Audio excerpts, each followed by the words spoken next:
Durат ағайды шақырalım. Durат ағайдың жолдарынан қызықты.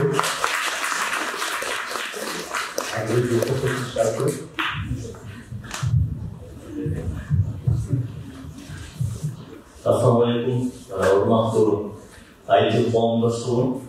Мен бұрышта тұрып азияны күл аябай көп екенсіздер. Мен атаусындан бастадым деп. Шынында абдан бір қызықты конференция болған. Маған абдан жазылып жатыр.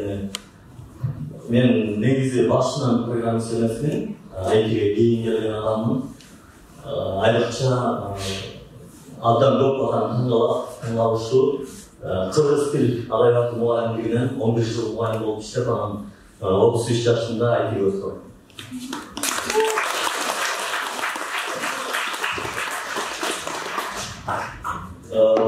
IT тармағын өз алдынша үйренуінің қиыншылықтары бар. Анан ошол қиыншылықтарды шешүүнүн жолдору тууралуу, анан өзүм тууралуу мындай эркин эле сүйлөшөлү өтөт эле. Кейін эле IT-ге келген үчүн мисалы Болот Мырзадай болуп ышмакты билбейм, же болбосо жаман жер ушул абдан эмгекчил эмесмин. Кадимки эле катардагы адам IT-ге кандай болуу керек деп ушул тууралуу сүйлөшөбүз. Негизги менин эң чоң принциптеримдин бири жеке бул билимдүүгө дүйнө жарык дегенди карманам. Дайыма окуу менен, дайыма изденүү менен алек болом. Мындай жалпы бириши болуп коелу, эмнелер тууралуу сүйлөшөбүз, андан кийин дагы сүйлөшөбүз. IT тармагын өз алдынча үйрөнүүнүн кыйынчылыктары жана аны чечүү жолдору. Турат Алыбаев жөнүндө кыскача сүйлөшөбүз бүгүн. Балкондон IT компанияга чейинки бир жолубуз бар. Анан азыр офисте отурганда дайыма офистегилерге айтам, офис өтө курс эмес, ушундай офис эмес. Бирок зато гараж эмес дейм да. Өз алдынча IT үйрөнүүдөгү кыйынчылыктар бар. Эч качан оңой эмес. Эгерде сиздер бирөө айтып атса, IT жыга албай оңой десе албай чыгып.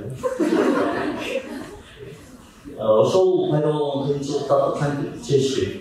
Мисалы, ар бир адамда, деги ар бир жумушта бардык жерде кыйынчылыктар бар. Анан көбүнчө мындай болот, кээ бир адамдар только ийгилигин айта берет. Анан суктанасың, ошол адамдай болуп ийгиликтүү болайын десең, ортодо кыйынчылыктар болот да, кантип өтөрүн билбейсиң.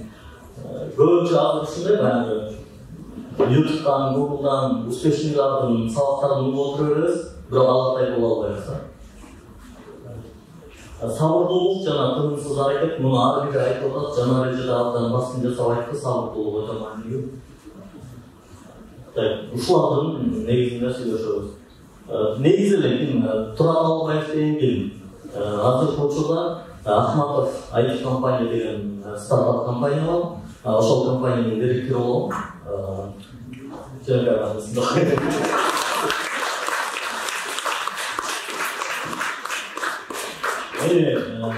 Биз өзүбүз ошентип өтө алдык. Чынында жөнөкөй адам биздин компаниябызды эч кимге тааныбайт. Просто өзүбүз ушундай стартап компания ачып, ал жерде башка эч ким окуган үчүн директор болуп.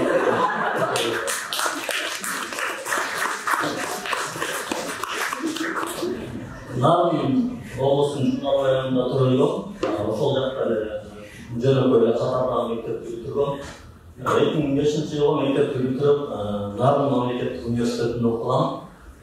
Негизи азыр жаштар аябай көп сурай берет, кайсы университетке тапшырайын деп жагам.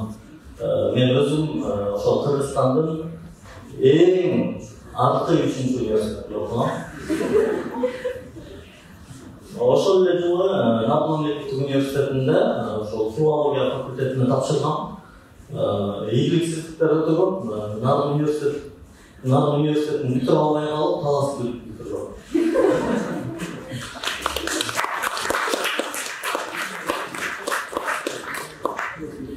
Анан азыр аябай көп, айрыкча ошол мени мурдатан тааныгандар, кыргыз тил жагатан тааныгандар мага нааразы болушуп, сен кыргыз тил саттың дейт да. Кыргыз тилден IT-ге өтүп кетип калдым, кыргыз тил саттың дейт. Жок, мен кыргыз тилди сүйөм. Чындап. өтө кыргыз тили үчүн күйөө. Айрыкча ошол кыргыз тилинин бүгүнкү заманбап кыргыз тилинин өндүрүшүнө түздөн түз салым кошкон адамдардын бири. Кантип анткени канчанчы жылдардан бери 2014-2015 бери Google Translate активдүү салым кошуп берем. Ошол фото мештерине андан кийин дегеле интернеттен кыргызча контент жаратууга салым кошуп берем. Айрыкча акыркы учурларда IT-де кыргызча IT маалыматтарды жайылтууга аябай чоң салымдар кошуп атабыз. Айрыкча биздин окуучулар өз келечекте бул жакта отурганда IT Job деген сайт бар. Stack Overflow'нун кыргызча версиясы болуп берилмек болот.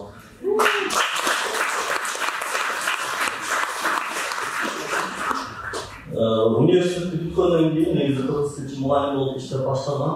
2009-дан 2020-жылга чейин 11 жыл кыргыз тил мугалим болуп иштегем. 2020-жылда ковид чыгып калды. Көбүнө жаман болду, бирок мага жакшы болду. Айтсам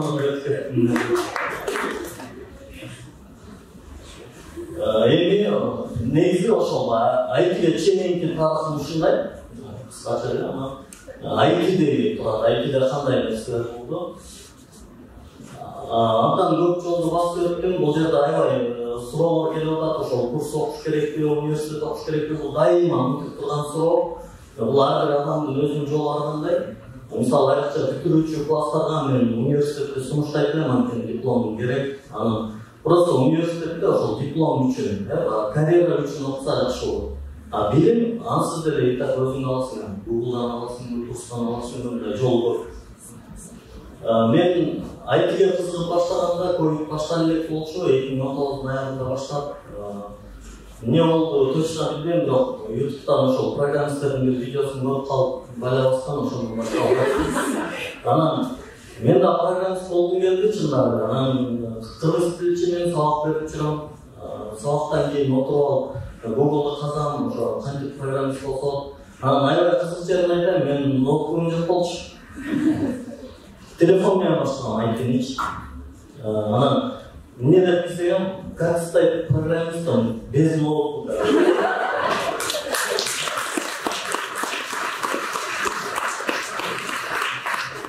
Java деген программаны билгендер барбы? Плеймаркетте бар, неме бул? Приложенияда. Мен ошо Java баштагам, ал жерде Java'ны окутам, ошо Java'нын Java келинде билбеп турмун, окуп.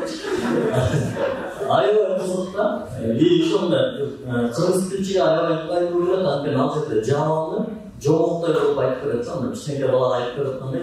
Аябай кызыктуу болгон, Java'дан баштагам, бирок аягына жеткен эмесмин, ийгилип туруп алган эмесмин, анткени баардыгы компьютер керек болгон, аны токтоп калгам. Java башка окуп атып, уже ноутбук керек болуп калган жерде кайра баштагам. Да, более жеңилирээги бар экен депчи. Java'да шоор болуп калды да. Андан кийин Solidor дегенди тапкам. Тоже телефон менен ал жерден Python'ду кылгам. Ойлоносуздар, вообще крутой программист. Ушулар несин билбейм, просто баары үчүн окудум да.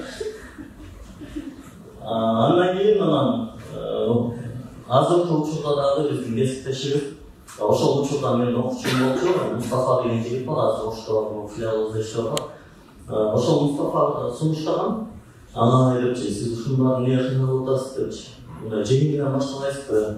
Эчтеме өзүңүздөн баштасаңыз. Айти ошол жерден башталат экен, мен өз алдымча эчтеме менен сесис окуп баштагам. Анан карантин башталып кетти. Карантинде дагы өз алдымча окуп аракет кылып аттым. Үйдө бир компьютер бар эле. Ошону кайра курап чыгып, иштерин топлап, кичине баягы оперативден кошуп, күчтөп, чындап программист болуп киришейин деп, ошол жактан кичине HTML жазып, анан HTTP жазып, анан Hello World деген чыгарып, аябай сүйүнүп программист болуп калдым. Ошентип жүргөндө Жылдыз Академия, ошол акысыз IT курсу иштеп атканын билип калдым. Муну деле ошол окуучулар сунуштаган болчу. Ал жакка кирип, веб разработканы окуп үйрөндүк. 6 ай, негизи 4 ай, 5 ай болуп келген болчу, бирок биз бүтпөй, daha sağlıklar uzarıp көп нәрселерді ешкімнен ошол PHP аркылуу чейин көп нәрселерди үйрөнүп сайттарды жасап жакшы болду, кызыктуу болду. 6 айда көп нәрсе үйрөндүм. Бирок мен аябай кызыгып болуп баштады бул жерде. Веб разработканын жолу аябай узун экен да. Билбей койдум, HTML веб бүтүп алсам CSS баштады. CSS бүтүп алсам JavaScript баштады. Мен күтө алган окшойт, JavaScript окуп атканда негизи иштеген колдонбойсуңар деле React десең жакшы болот. Бүтпөй койду. 6 айда бүтпөй койду. Бүтпөйт экен да. Көрсө эми ошол учурда билбей элек мен ойлогом да. Негизи көбүнчө эле баягы YouTube'дагы совет берген видеолордун баарын элек көрөй окусаң күтөп программист болуп кетесиң, малышып $3000 айлык аласың деп да мен ошол күнү турдум да. Качан $3000 айлык алат экен. Жумуштан чыгып алгам. Жумуштан чыгып алгам. Балкондон деген жер ошол. Үйдөн места бербей балкондон тургам.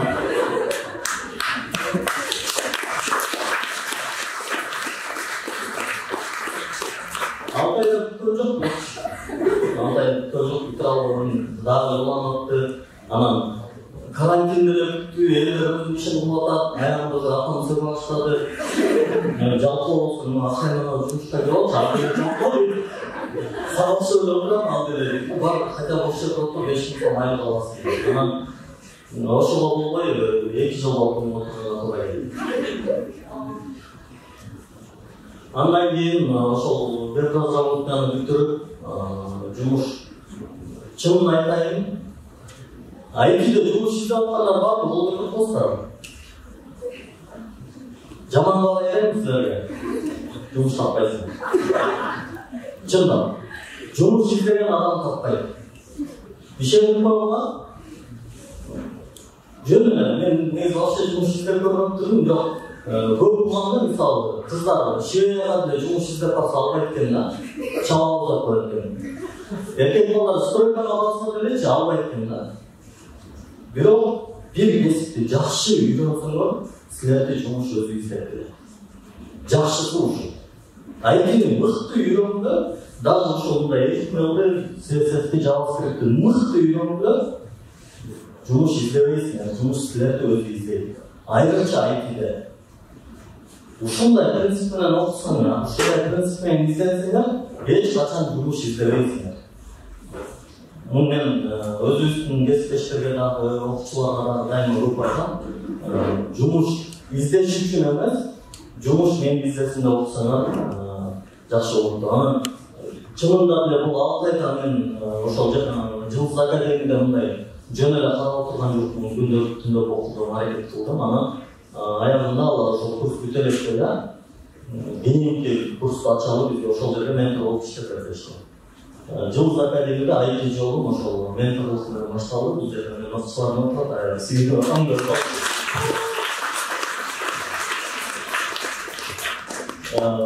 Биздин курс бүткөндөн кийин кайра Жылдыз академия менен биргеликте келечек акысыз IT долбоорун иштеп чыктык. Ал жерде 2750 адамга акысыз веб разработканы үйрөттүк да.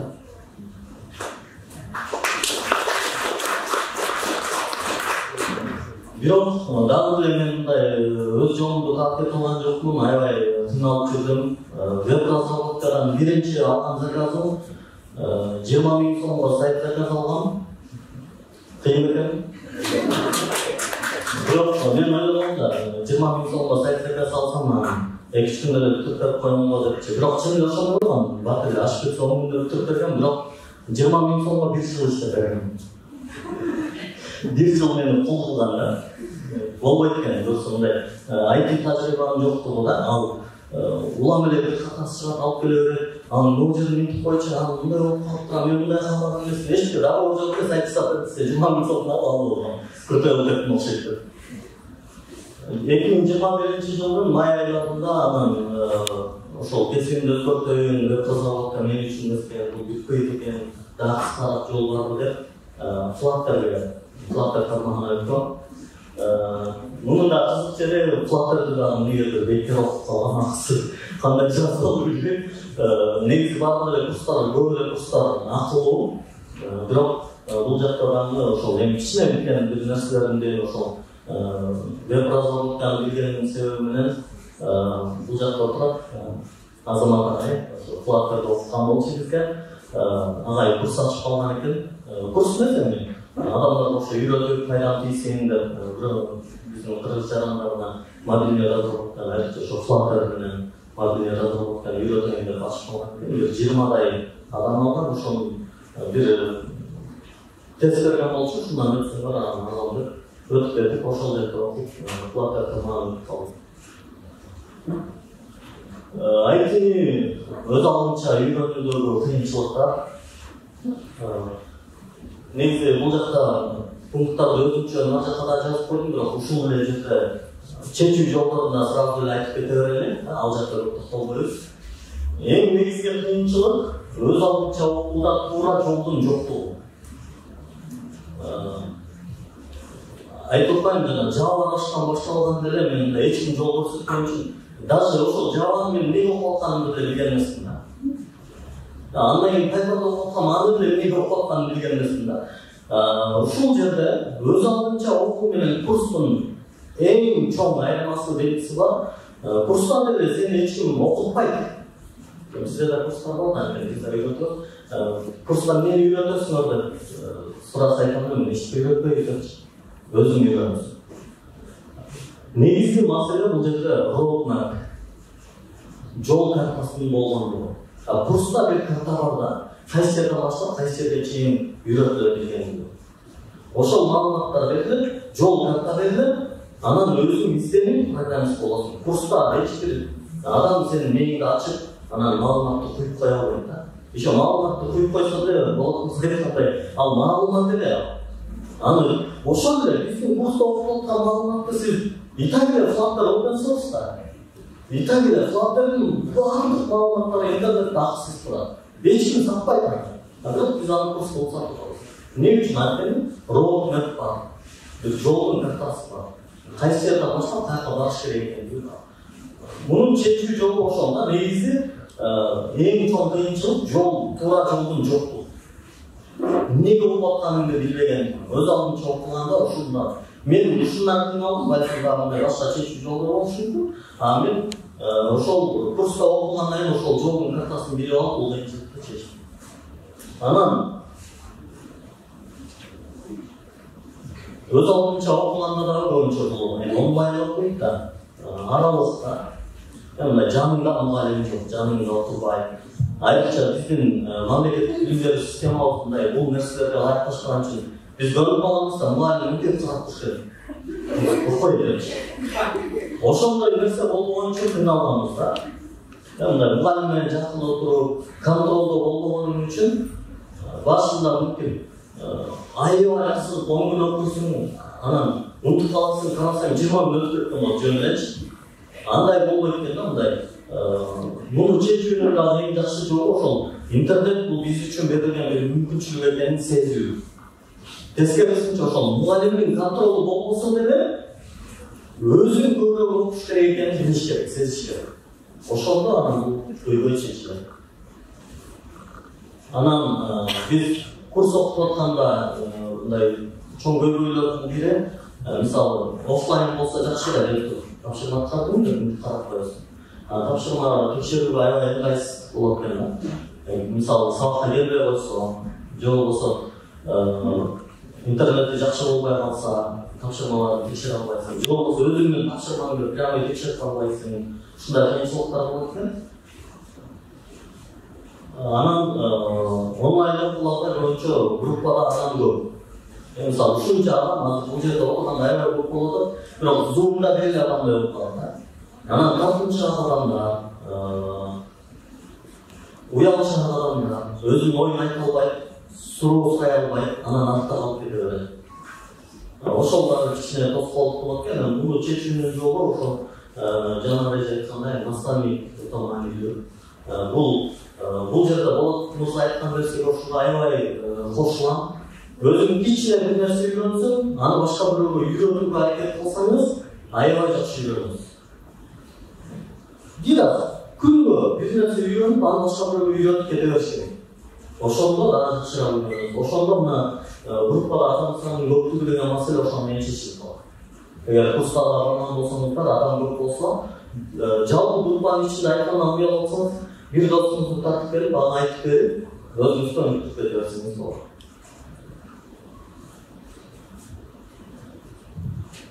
Дагы бир чоң проблема өз алдынча өзүңүз үйдө окуганда расписание жок да, ушундан кыйналышат. Бир күн эртеңден эрте туруп окуйт, бир күн кечинде жатканда окуйт.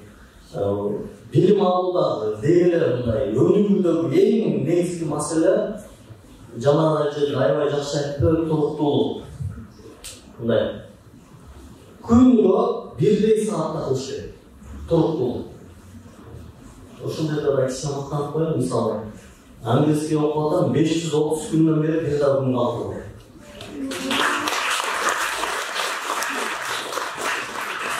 Ошондой учурда, ошол IT-деги жолунда программированияда дагы ошол 530 күндөн ашык убакыттан бери, ошол 2 жылдан бери эч бир күнүм болбойт да, мисалы IT-ге байланыштуу бир маалыматты окуй алган бир да күнүм болбойт.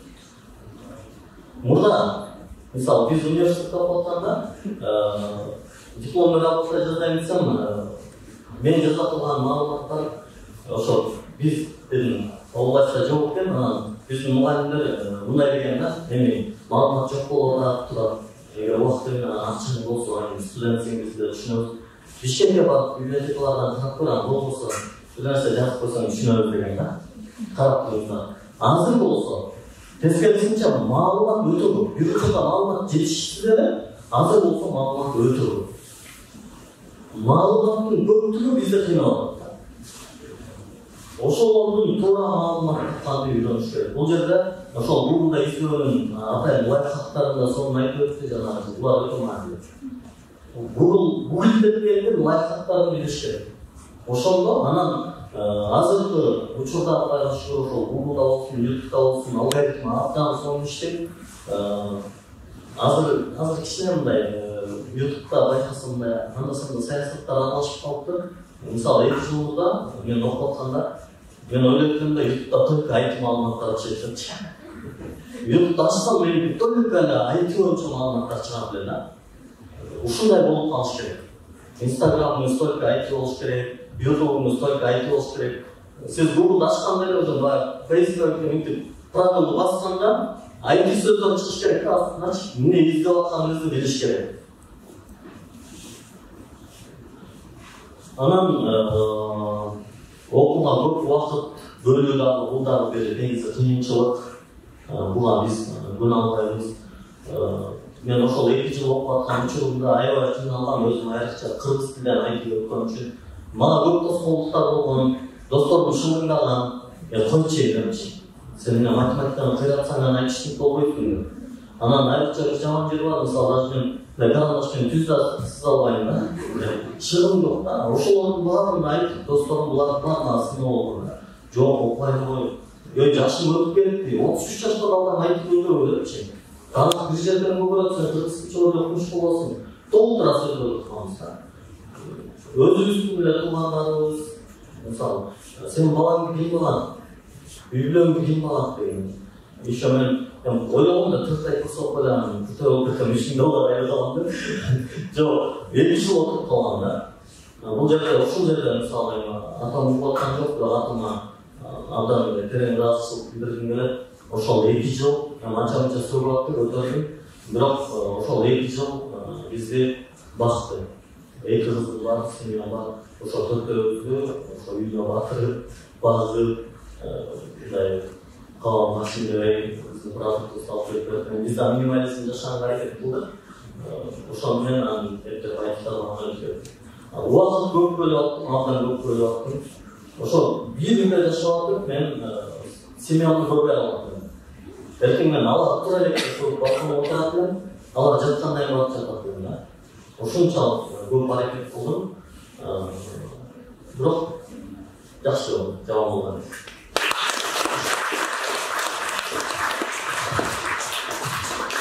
Кыйынчылыктарды чечүүнүн жолдорун негизи бул жакка өнчө жазып койдум, буларды көп токтолбой эле коелу, азыр баардыгын айтып өттүм. Негизи эми ошол устат табууну мен өтө маанилүү деп көрөм. Мен Жылдыз академияда окугандан кийин аябай муну көрдүм, сездим. Анан айрыкча ошол Азамат байке менен таанышып, көз чоңку иштешип калгандан кийин муну аябай жакшы сездим да. Устат өтө маанилүү. Баягында кыйналып турганда, жолдоп айтканда эң кыска жолду көрсөтүп бере алат. Мындай устат ансыз деле сен мээңди ачып билме кылбайт. Просто туура жолду көрсөтүп берет. Мону карап көрсөң дейт да. А ошону карасаң эле проблема чечилип калат. Өз алдынча изденип окуунун жолун табыш керек. Ар бир адам өзүнө ыңгайлуу болгон шартта өз алдынча окуунун жолун табыш керек. Бирөө балким мындай YouTube'дан видео көрүп окуганды жакшы көрөт, ал ошону табыш керек. Бирөө текстовый окуганды жакшы көрөт, ал аны табыш керек.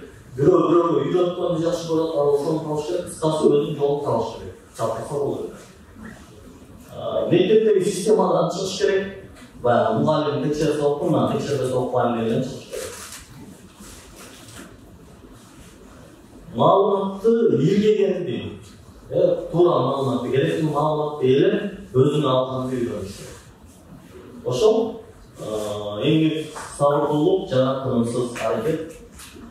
Билим алуу менен өзүңдү өнүктүрүү менен анан ийгиликтерге жете аларына толук ишениш керек. То есть өнүгүү, ийгиликке жетүү ошол өзүңдү өнүктүрүү менен билим алуу менен экенин аны сезиш керек. Болбосо болбойт. Аракет ар дайым болуусу кажет. Толук аракет менен толук ийгиликке жетет. Бизде ушунчалык проблема. Мындай да, бир адамга күндөп тытынат, 10 жылдап окуйт, ийгиликке жетет. А биз болсо ойлойбуз, мисалы, ал миллионер болуп кетти анан. Мен анын жагынан аракет кылсам, ал $1 миллион тапсам, мен $500 000 тапсам керек депчи. Жок. Толук аракет гана толук ийгиликке жетет. Мисалы, бир күн окуп, бир күн таштап, анан 2 күн окуп, 3 күн эс алып, ийгиликке жетүүнүн, билимдүү болуунун жолунда каникул деген нерсе жок. Ал жерде грипп болуп калбаш керек, ал жерде ооруп калбаш керек, ал жерде көлгө барып эс алып келүү болбойт. Көлгө барып эс алып атып да окуш керек. Ооруп калып жатып окуш керек да. Ошондо анан ийгилик келет. Көңүл бурганыңызга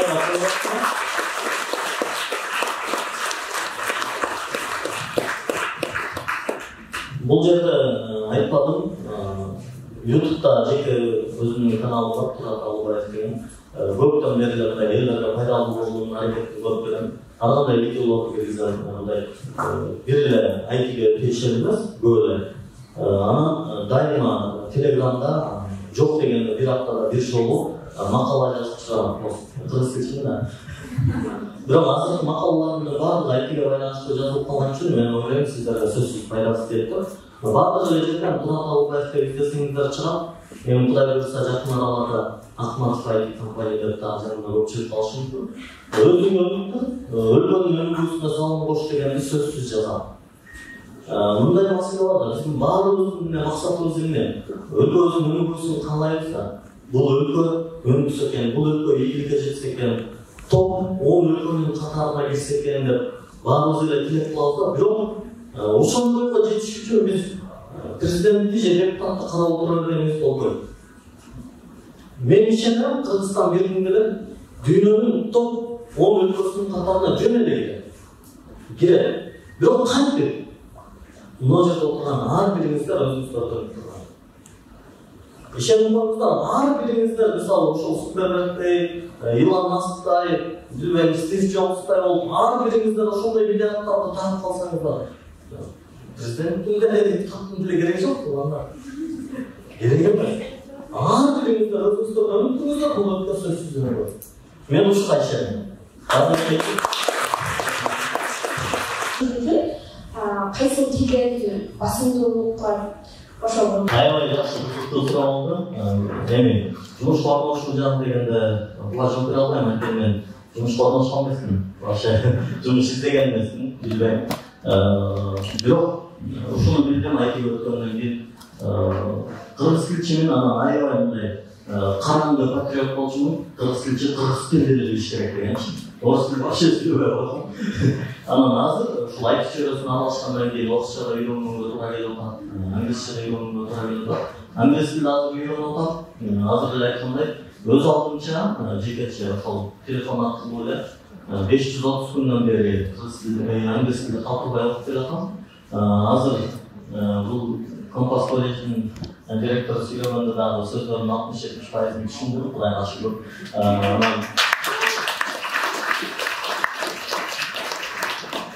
Азыр просто мындай сүйлөшкөндөн ичине ак салсам, айрыкча документацияларды окуганда почти 80-90% түшүнүп калдым. Түшүнбөсөм, ал деле көп проблема эмес. Google Translate менен эң жакшы досум бар. Салам алейкум.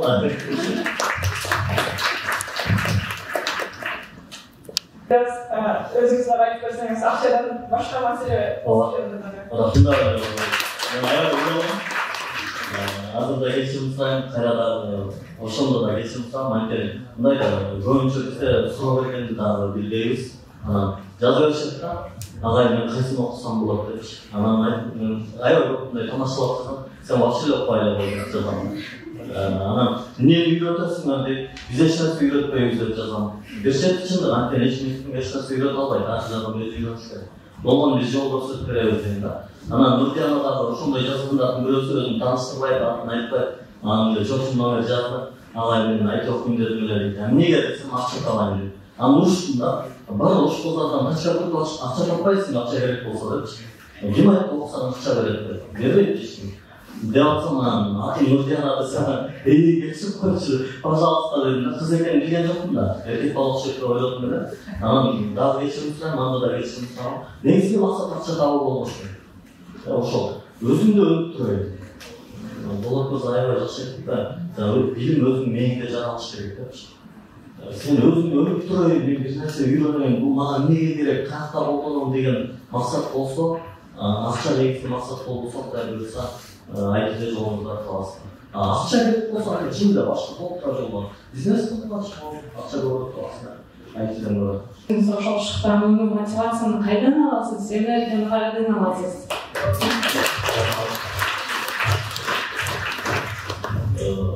Аябай кызык суроо, өткөрдүм эле. Каяктан алам? Билбейм. Мындай өзгөчө бир жолу жок. Чындапчы, бир булагы жок. Бир жерден суу алып аткан жок. Бирок ошол менин бир гана үмүтүм, максатым бар. Ошол өмүрү өтүп кеткенге чейин ар бир күнүмдө ошол элиме, жериме, өлкөмө кызмат кылсам дейм да. Күнүгө бирөөгө пайдам тийсе экен деп. Ошол үчүн болсо керек, балким билем, ар бир ошол сүйлөшкөн адамга мүмкүн болушунча позитив тартууларга өлкөнүн өнүгүүсү, бул өлкөнүн өнүгүүсүн ишендиргим келет да. Кантип болгондо да ошол адамдын өзүн өнүктүрүү. Эми бул болбойбу, өнүкпөйбү алып тактап башка маселе. Өнүкпөсө вообще өнүкпөй каласың, ушундай каласың. Бирок ишенимдүү болгон ошол өзү чоң сыймык, сол нерсе да. Зато бир адамдын жашоосун өзгөртүп коюаткан ошол өнүгүп алып атат да. Бир адам билимдүү болсо да, бир адам айтып кирип, азыр жакшы элем, келечектегилер ошо иштеп калыпты, айтып калыпты, аябай сүйүнүп атам да. Балким ошол салымым бардыр. Чындап эле мындай теориялык жактан, билим жагынан мен абдан күчтүү эмесмин. Муну дайыма мойындолом. Дагы эсерип атам, Болот мырза да айтты. 2007-жылдан бери айтып келген эшикке бүткөн деп атат. Дагы эле үйрөнүп атам. Анткени айтып ушундай, билим ушундай, күнүгө өтүп атат. Мына биз флагтерде жүрөбүз. Флагтер бир айда 4 версия көтөрүлүп кетти. Сиз болсо дагы эле келесиз. Ошол бир ай билим менен калсак, анда болбойт да. Күндө издениш керек, окуш керек.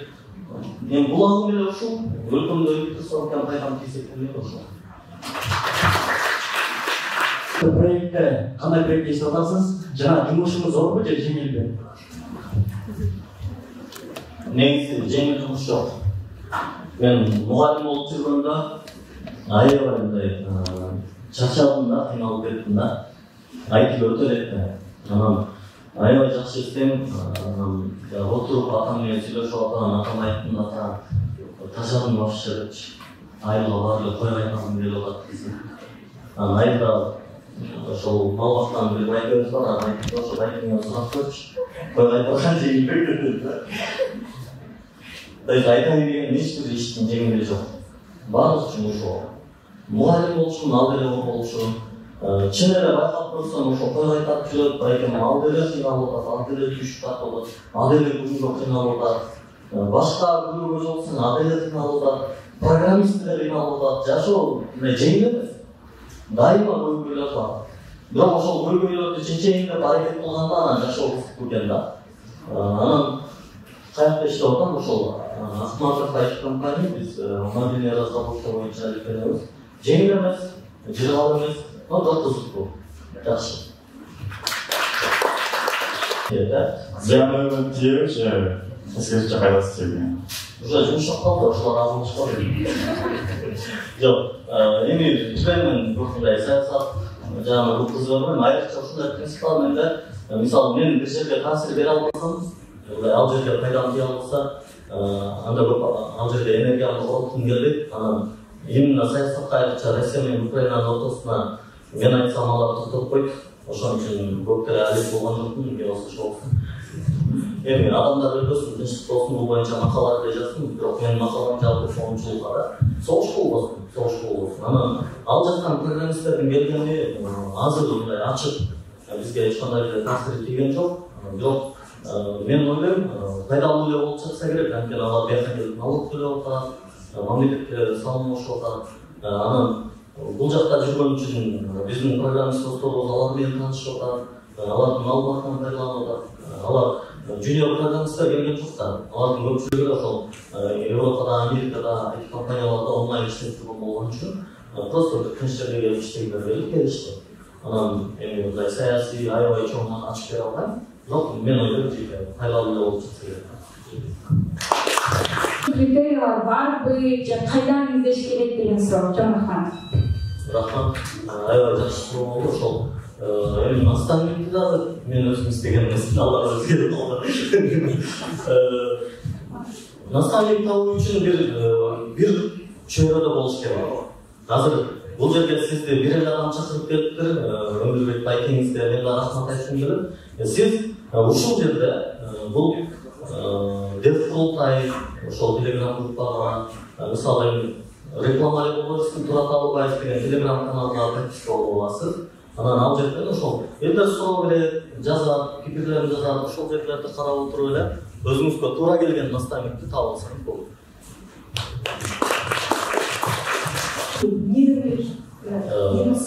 Рахмат, негизи бул көйгөйдү мен чече албайм, жалгыз. Бирок түшүндүм, чоң рахмат, аябай маанилүү көйгөй. IT-де мен үчүн бар негизи. Жана айткандай мен кыргыз тили сатып анан IT-ге өткөн жокмун. Ошол тескерисинче ошол тилибиз, элибиз, өлкөбүз өсөт. Муну кантип чечебиз? Бир учурда ушундай баягы стереотип отуруп калган 75 жыл эстер үстүндө болгон. Анан ал учурда ийгиликтүүлөрдүн баардыгы, кыйындардын баардыгы орусча сүйлөгөн үчүн элге ушундай акцент сиңип калган. Ийгиликтүү болуш үчүн орусча билиш керек экен деген. Орус тил жаманбы? Жок, жакшы. Орус тил сонун, англис тил сонун. Алардын баарын билгенибиз бизге артыкчылык. Бирок кыргыз тили билип деле ийгиликтүү болсо болот экен деген акцентти сиңирсек, биз бул көйгөйдү чечебиз. Мен дайыма айтам, Нурдияна ушунчалык факторду эң жакшы билиш керек. Америкадан бирөө Нурдиянадан факторду үйрөнүш үчүн кыргызча үйрөнүш керек. Бул ар бириңиздер болсо. Программалоо багытында жок деген бир маалымат окуш үчүн кантип жакындай, кандай план коебуз? Өзүнчө бир методикам жок, чынын айтайын. Бирок билем ошо ийгиликтүү болуш үчүн көп окуш керек экенин билем ошо. Анан сизге эң жакшы сунушум окуу жайга таштабаңыз. Бул келечегиңизге абдан чоң пайдасын тийгизет. Айрыкча бул жашыраак кезде сиздерде кулакта мындай жолду табуу өтө кыйын да, анан көп маалымат пайдасын берет. Маалыматтын көп болгону пайдасын берет. Анан сөзсүз алардын баарын окуй бериңиз, сайтымды окуңуз, жабанды окуңуз, бирок ошолордун ичинен бирөөнү өзүңүзгө мындай кармап алыңыз да, тереңдетиңиз. Окуудан чыгып кеткенден көрө окууну да улантканча bir ömür terеңдетсеңіз, сіз оқуны бүткөнчө ошол тармактан устайсыз болуп чыгасыз, бирок деректерди дагы билесиз. Алардан анткени сиздин эртең иштептигиңизде дагы өсүшүңүзгө пайдасын бериши мүмкүн. Мисалы, мен HTML CSS окуганым үчүн, JavaScript окуганым үчүн капа болбой беш убакта. Адашып окуп болгон, бирок капа болбой. Анткени алар мага чоң тажрыйба болду. Алар мага маалымат катары керек болду, билим катары керек болду. Бул жерде Болот мырзанын бир аз сурасыңар билбеген тили жок да. Ошонун баарын прям окуш колдонуп атабы жок. Бир-экөөнү жакшы колдонушу мүмкүн, бирок башкаларынын да пайдасы тийип атат деген сөз. Ошон үчүн ал окуу жайды таштап жүрүп кеткен бул жакшы болбойт. Туура, сиз окуп аткан окуу жайдын азыр артында ал балким менин университетимде болуп Кыргызстандагы эң аты болушу да мүмкүн, проблема эмес. Бирок сиз окуу жай таштабаңыз. Окуу жай бул сизди өстүрүп турган, калыптандыра турган жай. Маалымат бере берет, билим бере берет, бирок билимди сиз өзүңүз алышыңыз керек.